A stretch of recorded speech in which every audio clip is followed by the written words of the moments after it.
Point है। Profit after tax ये भी कम हो रहा है। एक्सिस बैंक, HDFC और कोटक महिंद्रा स्टैंडर्ड आया है, तो इसका मेरा पर्सनल ओपिनियन क्या है, क्या रिव्यू है, क्या हिस्ट्री है, एसेट जो इसके लिए एक पॉजिटिव पॉइंट है। फोन करें, हाँ मैं मानता हूँ इनकी सर्विसेज अच्छी है, इनके जितने भी क्लाइंट्स हैं 80 to 73 रैंडमली हम लोग इन्वेस्ट नहीं करेंगे, तो इसमें ट्राई कर सकते हैं एनी स्पेशल इसको। बैक टू द चैनल, और आज हम लोग रिव्यू करने वाले हैं रेडियंट कैश मैनेजमेंट सर्विसेज को। अब इस कंपनी का नया IPO आया है, तो इसका मेरा पर्सनल ओपिनियन क्या है, क्या रिव्यू है, इसकी क्या हिस्ट्री है, एसेट्स और कब ये लिस्ट हुआ था, कितने पे लिस्ट हो रहा है, क्या इसका IPO साइज होगा, सबके बारे में बात करेंगे। तो वीडियो को एंड तक देखिए, बहुत ही इंफॉर्मेटिव होने वाला है।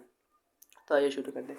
सबसे पहले रेडियंट कैश मैनेजमेंट सर्विस जो कि अब अपना IPO लेके आ रही है। इसका IPO पहले से था, लेकिन अब ये फ्रेश IPO लेके आ रही है। ये कंपनी 2005 में इनकॉर्पोरेटेड करी गई थी।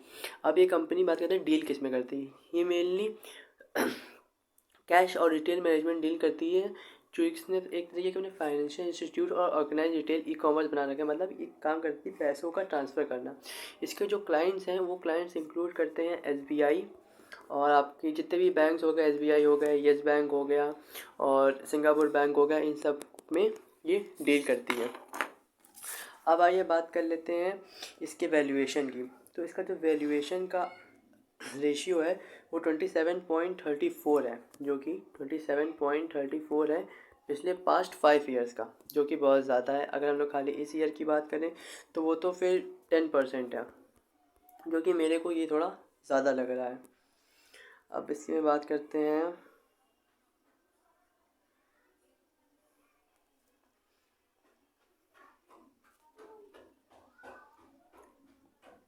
और कंपनी के पास इन प्रेजेंट 2000 एम्प्लॉयज़ काम करते हैं, ठीक है। और इसकी ब्रांचेस अभी 13,044 पिन कोड्स में सर्विसेज देती हैं, जो कि बहुत ज़्यादा, ये सबको ऑल ओवर इंडिया कवर करती है। लक्षद्वीप छोड़ के इसकी कुछ ब्रांचेस सिंगापुर में भी सर्विस करती हैं। अब आइए बात कर लेते हैं इसके एसेट्स की। अब आइए बात कर लेते हैं इसके मेन ऑब्जेक्टिव की। तो इसका मेन ऑब्जेक्टिव है कमर्शियल और गवर्नमेंट बैंक्स की इस्टेब्लिशमेंट करना, हर तरह के मनी ऑर्डर्स, चेक्स, इन सबको करना, और ये एक तरीके से मनी ट्रांसफ़र का ही काम करती है।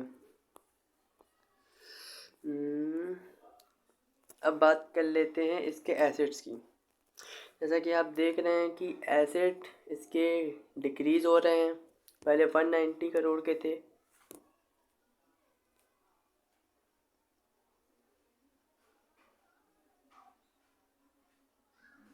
अब आइए बात कर लेते हैं इसके एसेट्स के। तो जैसा आप देख सकते हैं कि इसके एसेट इंक्रीज़ हो रहे हैं, पहले 190 के थे, अब 203 करोड़ के हैं।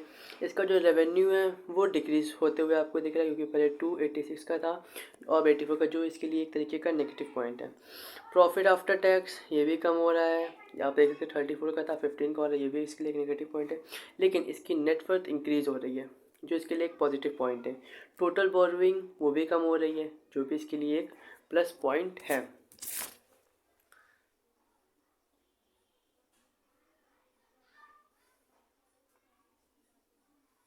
अब आइए बात कर लेते हैं इसके PE रेशियो की।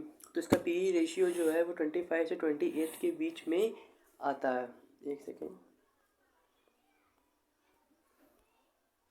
अगर बात करी जाए इसके PE रेशियो की, तो इसका PE रेशियो 25 से 28 के बीच में आता है। वहीं इसकी जो अपोनेंट है CMS इन्फो सिस्टम, उसका PE रेशियो अराउंड 21.98 है। मतलब कि ये मार्केट में आने से पहले ही हाई वैल्यूएशन डिमांड कर रहा है, जो इसके लिए सबसे बड़ा नेगेटिव पॉइंट है। क्योंकि मेरे को ये चीज़ बिल्कुल सही नहीं लग रही, क्योंकि इसने बिना आए अपने से हाई वैल्यूएशन डिमांड कर रही है, जबकि जो चीज़ पहले से है उसकी वैल्यूएशन कम डिमांड कर रही है। अब बात कर लेते हैं इसके IPO की अलॉटमेंट और इस सब के बारे में।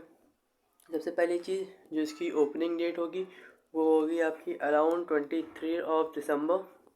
इसकी जो क्लोजिंग डेट होगी वो 27 दिसंबर होगी।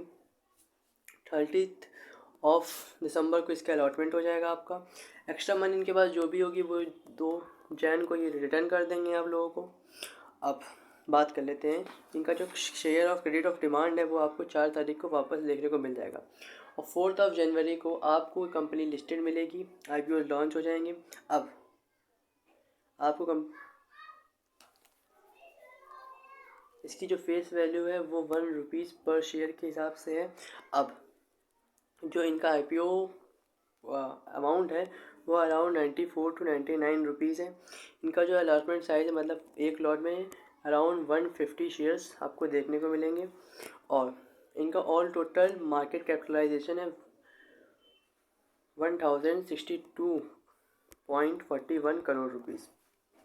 अब मेरे हिसाब से तो आपको इसमें इन्वेस्ट नहीं करना चाहिए, क्योंकि मैंने जैसे आपको बताया इनका PE रेशियो हाई है और इनकी अब मार्केट में आने से पहले ही डिमांड कर रहे हैं। हाँ, मैं मानता हूँ इनकी सर्विसेज अच्छी हैं, इनके जितने भी क्लाइंट्स हैं एक्सिस बैंक, HDFC और Kotak Mahindra, standard chartered clients इनके अच्छे हैं, कंपनी भी पुरानी है, लेकिन इसका जो PE रेशियो है वो सबसे ज़्यादा बुरा है, क्योंकि इसने हाई डिमांड में नहीं कर रहा है और जो साथ ही इसका जो कंपटीटर है वो कम मनी डिमांड कर रहा है, मतलब वो उसका PE रेशियो कम है, तो आप उसमें ज़्यादा जा सकते हैं। अब इसमें रैंडमली हम लोग इन्वेस्ट नहीं करेंगे। इसका जो अमाउंट इन्होंने मांगा है वो 94 से 99 मांगा है, लेकिन मेरे हिसाब से ये 70 to 73 अप्रॉक्स ही काफ़ी था। इससे ज़्यादा का इसकी वैल्यूएशन होने का कोई फ़ायदा नहीं है। सो मेरे हिसाब से तो आपको नहीं लेना चाहिए। अगर मैं अपने अकॉर्डिंग बताऊं, अपने लिए बताऊं तो मैं इसमें अभी बिल्कुल नहीं जा रहा हूं। हाँ, अगर इसमें 2-3 दिन बाद कोई तेज़ी देखने को मिली तो एज अ रिटेल हम लोग इसमें ट्राई कर सकते हैं। अदरवाइज़ इसमें कुछ खास नहीं है, नथिंग एनी स्पेशल। इसको आपको अपने पोर्टफोलियो में रखना भी है तो नॉट मोर देन 2 to 3% ज़्यादा करना रखिएगा।